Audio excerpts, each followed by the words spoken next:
Tell me more about the concept of what you guys do. Who's a good potential franchisee that's a good fit for this? Why is this a good segment at a high level to invest in? What type of support you provide to your franchise owners? How do you guys stand out for maybe similar models?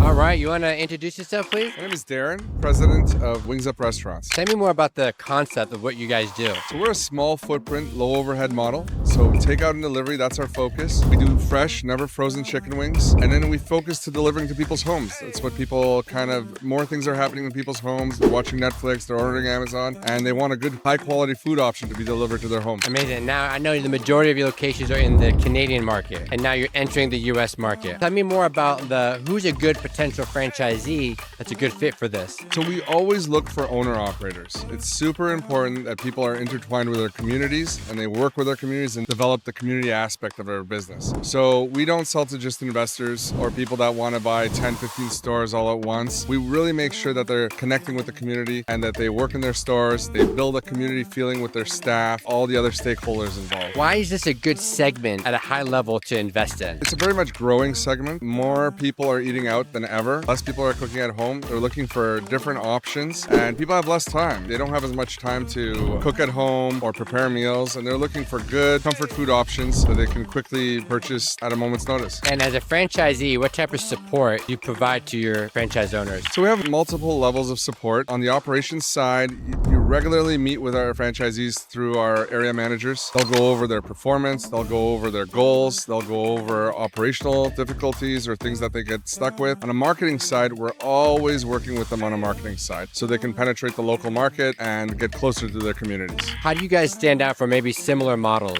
The fresh never frozen thing is a big thing for us. We do a breaded wing as well. We stand out because we're a small footprint, low overhead model. Makes a difference in a high cost environment. Inflation has really hit a lot of businesses in a hard way, and by maintaining that low cost model, we definitely stand out from the crowd. Amazing. And especially the growth you had in Canada. Are you guys also projecting a similar type of growth in the US? You know what, US for us, we think it's going to be even better. This model fits the US customer a lot better, we feel, and we're super excited. We do really well with the blue collar market, and we think it's going to be great. Anything else for a potential investor that's considering this? What would you want them to know? You know, if you're interested in kind of getting into something where you can call it your own and get to know all your customers and make a high quality product you're really proud of, I think this is a fit for you. Love it. Congratulations, by the way. There are over 4,000 different franchise opportunities out there. To reduce your risk when picking a franchise, we provide you key insights and a great process to match you with the perfect opportunity. To learn more, click the link in our bio to schedule a free consultation today.